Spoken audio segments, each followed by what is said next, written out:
Yes, when I first started sparring at our school, I did that. I froze waiting for like the kicking pads and the tie pads and all of the drill stuff to come up, so I understood my options. I didn't know how to be in that moment, but I did find myself thinking about everything that was happening to me.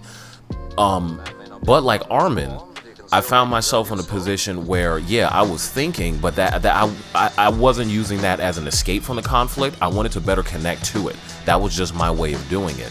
Which, in his case, he was a strategist on the show naturally, because at no point did he ever really want to avoid the Titans if he was in an unavoidable situation, but he absolutely wanted to understand them, because that was how he processed his trauma. We have we say rationalization when you overthink to excuse. We don't really have a word for, I guess, intellectualize, when it's like, oh no, I know this is bad, but trust me, I can think my way out of it, and that is kind of often a fool's errand in its own way. But I don't know if we have do we have like a psycho term for that? I don't rationalize, but you know what I'm trying to say. No, I know what you're saying. I don't know if there's a specific one besides strategizing or intellectualizing.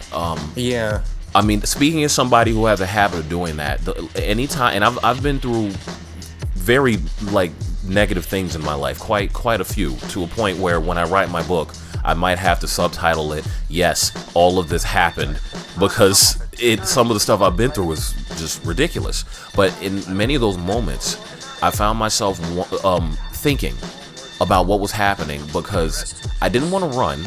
What I wanted to do was figure out how to survive. And that's what Armin does when he's facing down a Titan. And it made sense that he became a strategist. Now, the downfall of that is you can't think yourself out of every situation, and you have to stand up and act. But that's also why I think Armin is an amazing character and a great language for trauma, because he's not, from my perspective, and I'm most likely projecting, but he isn't a thinker directly. Like he thinks because that is a choice he makes, but if he can't make any choices, he adapts, which is what he did when he dealt with the Colossal Titan. Yeah, he was thinking about a strategy, but adapting to the moment where he had to sacrifice himself in that way to create the best opportunities for everyone in that fight, that also is a way to deal with trauma, where you adapt to the situation as best you can.